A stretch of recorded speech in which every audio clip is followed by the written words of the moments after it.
கர்த்தருடைய பரிசுத்த நாமத்திற்கு மகிமை உண்டாகட்டும். மகிமையான ஒரு காலையிலே உங்களை சந்திப்பதிலே சந்தோஷம் அடைகிறேன். ஏசாயா 49:3 சொல்லுகிறது, அவர் என்னை நோக்கி, நீர் என் தாசன், இஸ்ரவேலே, நான் உன்னில் மகிமைப்படுவேன் என்றார். இஸ்ரவேலை பார்த்து ஆண்டவர் சொல்லுகிற ஒரு வார்த்தை, நீ என்னுடைய தாசன், நான் உன்னில் மகிமைப்படுவேன். ஆமே சோதரம். ஆமே. வேதத்துல தாவீதை கூட ஆண்டவர் தம்முடைய ஒரு தாசனாகவே கண்டுகொண்டதை நாம் வேதத்தில் பார்க்கிறோம். இஸ்ரவேல் என்று சொல்லக்கூடிய தம்முடைய ஜனத்தை பார்த்து சொல்லுகிறார், என்னுடைய தாசன், நான் உங்களில மகிமைப்படுவேன்.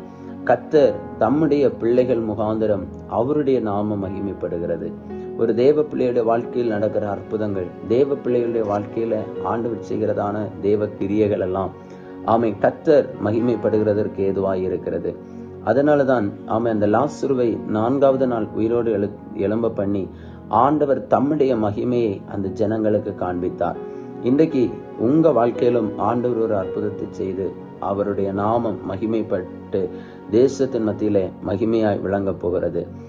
இன்றைக்கு உங்க வாழ்க்கையில் பிரச்சனையோடு இருக்கலாம், வியாதியோடு இருக்கலாம், எந்த சூழ்நிலையில இருந்தாலும் கர்த்தர் அந்த சூழ்நிலைகளை மாற்றி அமைத்து நீ தேவனுடைய பிள்ளையாய் இருப்பாயானால், நீ கர்த்தருடைய ஒரு தாசனாய் இருப்பாயானால் உங்க மூலமாய் கர்த்தருடைய நாமம் மகிமைப்பட போகிறது.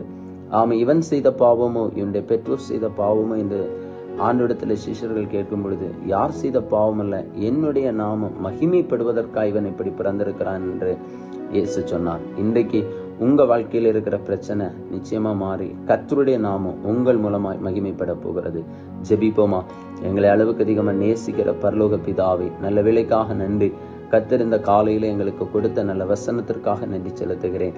ஏசப்பா, உம்முடைய நாமம் எங்க மூலமாய் மகிமைப்பட போகிறமைக்கா நன்றி. கர்த்தருடைய நாமம் மகிமைப்படட்டும். எங்களை முழுவதும் உடைய கரத்தை தருகிறோம். இயேசுவின் நாமத்தில் பிதாவே, ஆமேன். ஆமேன். God bless you. கர்த்தர் உங்களை ஆசீர்வதிப்பார். ஆமேன்.